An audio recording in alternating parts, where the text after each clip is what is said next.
Am I the a-hole for telling my niece what her dad did and causing him to be uninvited from her wedding? I, female 34, had a bad history with my brother-in-law for years. I got contact after he got me kicked out of my university that he worked in by telling a lie and ruining my future. I got a restraining order against him later, but my parents were against it. I still had/have a close relationship with my niece. She and my sister visited alone. I then began seeing her out or at my place. But my family pressured me to not disclose to her the reason of no contact with brother-in-law. So as my niece grew up, she thought we had a normal family dispute and tried to get us to reconcile many times, being encouraged by my sister and parents. But I got my niece to stop when she was 19. Now she's 21 and getting married soon. I got a wedding invite from her, and I felt cornered because there was no way I'd come knowing my brother-in-law will be there. Declining to go would be devastating for her as she always seeks my support. So I returned the invitation and made up an excuse so I won't attend. But my niece came to ask why I hate her dad so much that I can't even show up to her wedding. I tried to vaguely explain that her dad wasn't a nice person to me, but she demanded to know exactly what he did, saying unless I put her in the picture, she won't talk to me again. So I ended up telling her, and she left without saying anything. Then my sister called and was crying, saying my niece just uninvited her dad to the wedding because of whatever nonsense I told her about him, and ruined not just the event, but the family relationship. She said it's been years, and I was crazy to even still be remembering what happened. Then she said she won't let me alienate my niece from her dad, which she claimed to be my endgame. My parents were upset too, and said it caused this problem when I had the choice to show up to the wedding and not to deal with my brother-in-law because there will be other family there, thinking I should just go and we'll be fine. I only had Mike on my side. He helped me with the restraining order and keeps saying my niece had to know eventually. But I know this was horrible timing, and because of what I did, my brother-in-law can't attend his own daughter's wedding, now that she's saying she'd call it off if my family keep pressuring her to re-invite him. They're demanding I fix it, but Mike says I'm good. He could just be saying this because he's on my side.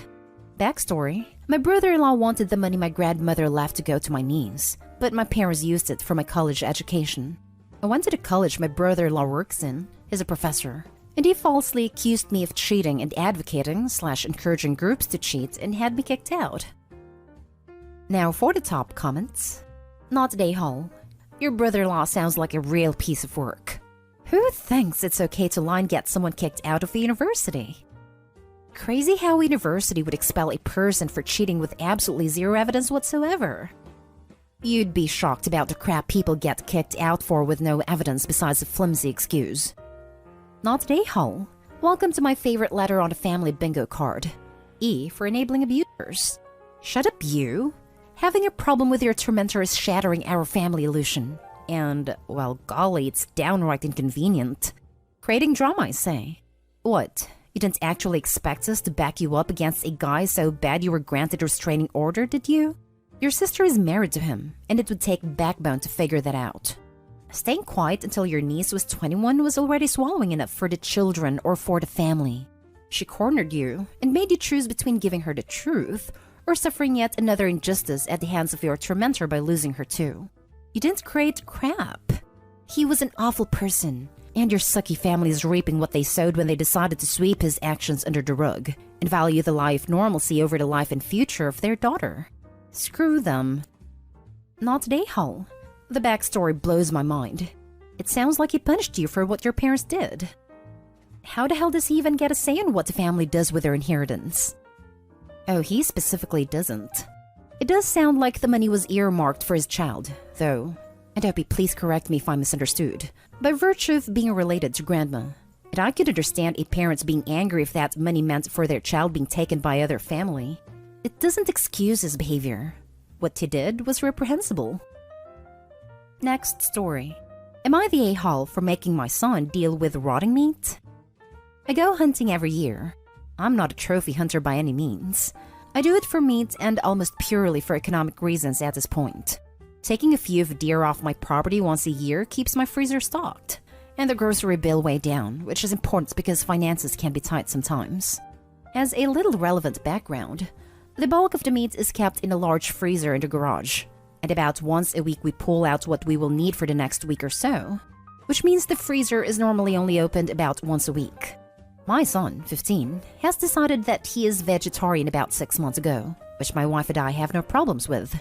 We started making meatless meals twice a week and made sure every other dinner was such that the meat was separate from everything else so he could still eat with us. This has been working great for the last 6 months with no complaints. However, last week when I pulled the meat for the week out of our freezer in the garage, he decided to come behind me and unplug the freezer. I guess he thought we weren't doing enough to support his cause? He never even spoke to us or complained about our twice-a-week setup prior to unplugging the freezer. Well, as you can imagine, with a now unrefrigerated pile of meat in the summer heat, it didn't take long for the meat to start to rot and stink. The freezer kept the smell in for a while, so by the time we finally noticed, everything was completely putrid. I asked my son if he knew what happened, and he proudly said that he had unplugged it on purpose, and now we would have to be meat-free. I told him that he didn't have the right to ruin a freezer full of meat and raise the family's grocery bill without discussing it with anyone. I told him that as part of his punishment, he had to clean up his mess, meaning dispose of all of the rotting meat and either sufficiently clean and sanitize the freezer or purchase a new one out of his savings. He called me Nahal for making him interact with meat in any form, but he made the mess. He needs to clean it up. Am I the a-hole? Not the a-hole. I'm a vegetarian myself, and I'd argue what is done is worse because the deer have now died for no reason. Plus, it's not okay for him to intentionally ruin the family's groceries and waste money. Buying a new freezer might be overkill, but I don't think it's unreasonable at all to clean it.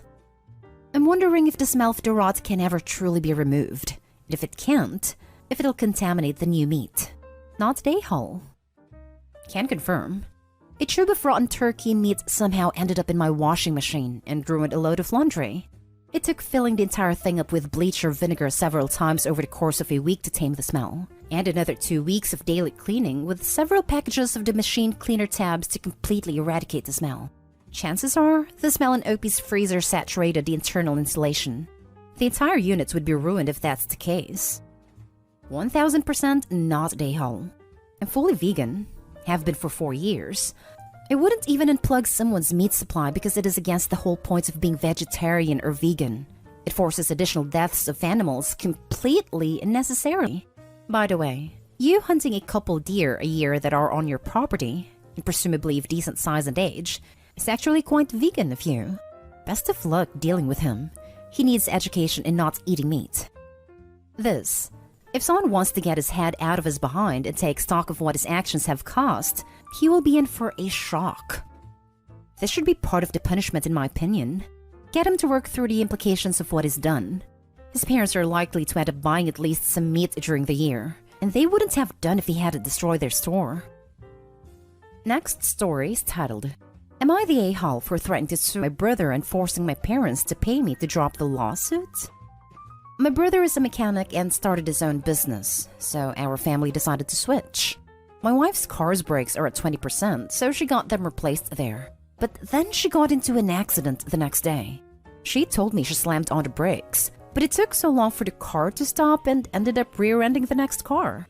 She has soft tissue damage from the accident and still has neck pain.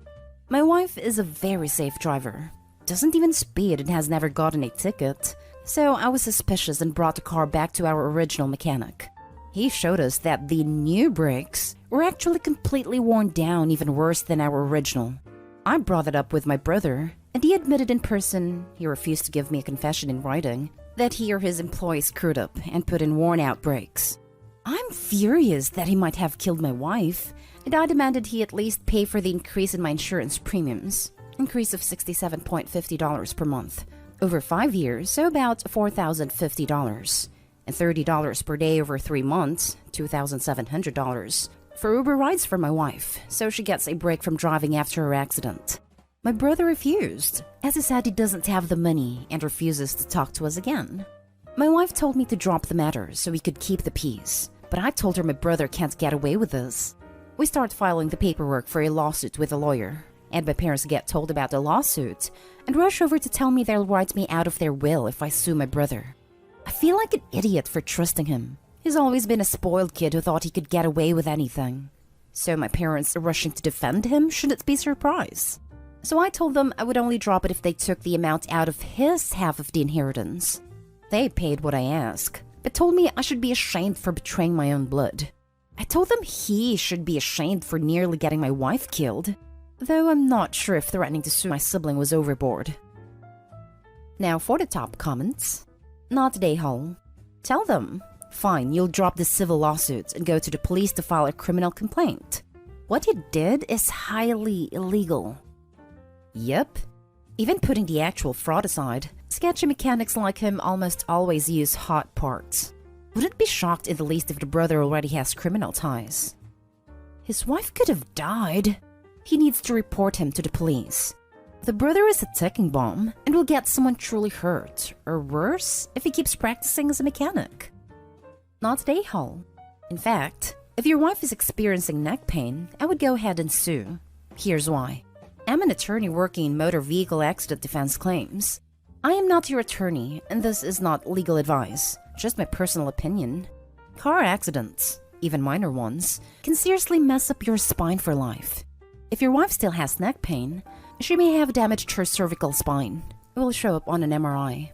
If that's the case, there's nothing that can be done for her besides physical therapy, and, when the damage inevitably gets worse down the line, a cervical spinal fusion.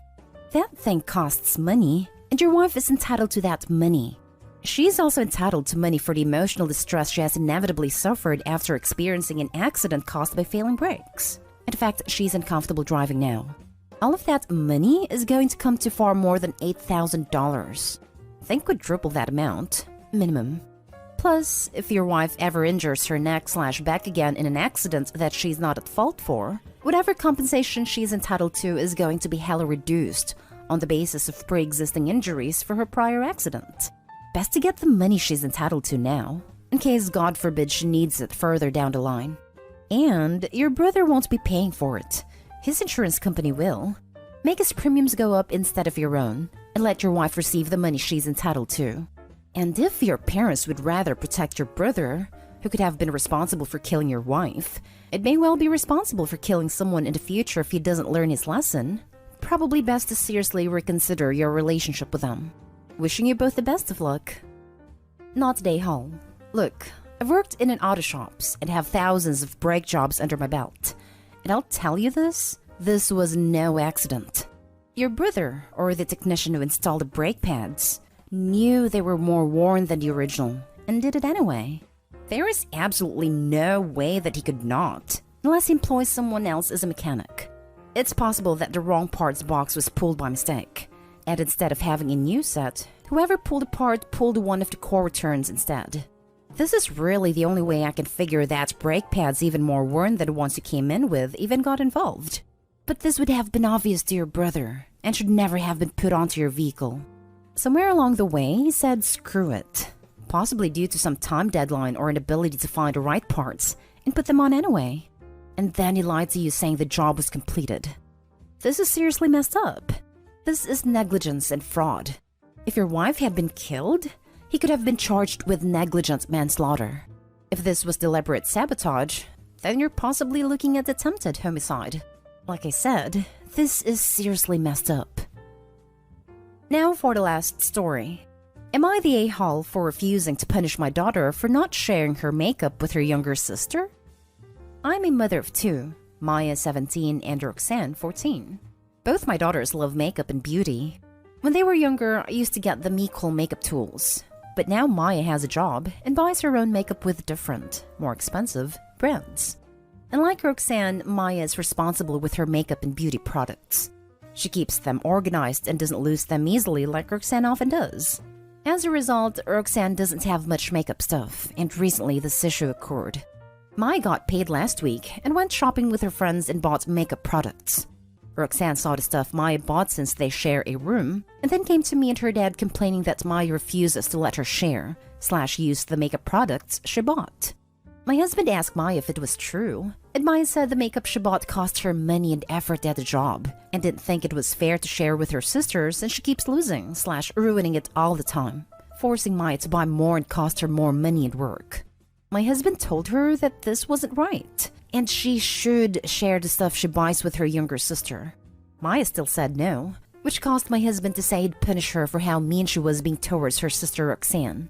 Maya still said no, and my husband told her to go upstairs. then turned to me and said Maya needs to be punished for treating her sister cruelly and making her cry. I told him I don't see a valid reason to punish Maya since she did nothing wrong. He was puzzled, chuckled and asked if I really don't see what's wrong with Maya's behavior.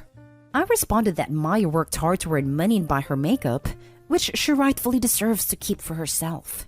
He got upset and said I was treating the girls differently and showing heavy favoritism towards Maya. After I said I won't punish her for not sharing, I stated that it wasn't Maya's fault her sister keeps losing the makeup products. But he said Maya needs to learn to share with her sister since they both have the same interest in makeup. And by not punishing her, I'd be encouraging her to become selfish. But I don't see it.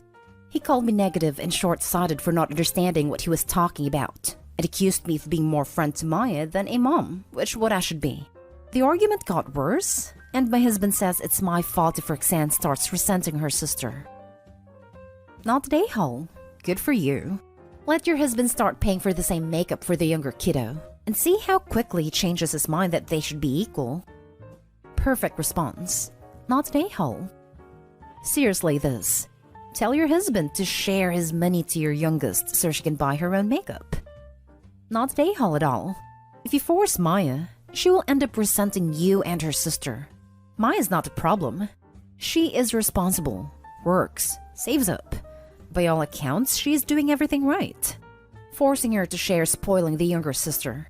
She's the one showing bad behavior, no respect for property, and entitlement towards other people's property, and jealousy. And you just do not reward bad behavior. Also, sharing makeup is not sanitary. It is a good way to spread eye infections and cold sores. Thank you. It's totally unsanitary to share makeup. Not today, Hole. It's unsanitary to share makeup, so she did the right thing saying no anyway. That's just what I was thinking. No one should share makeup.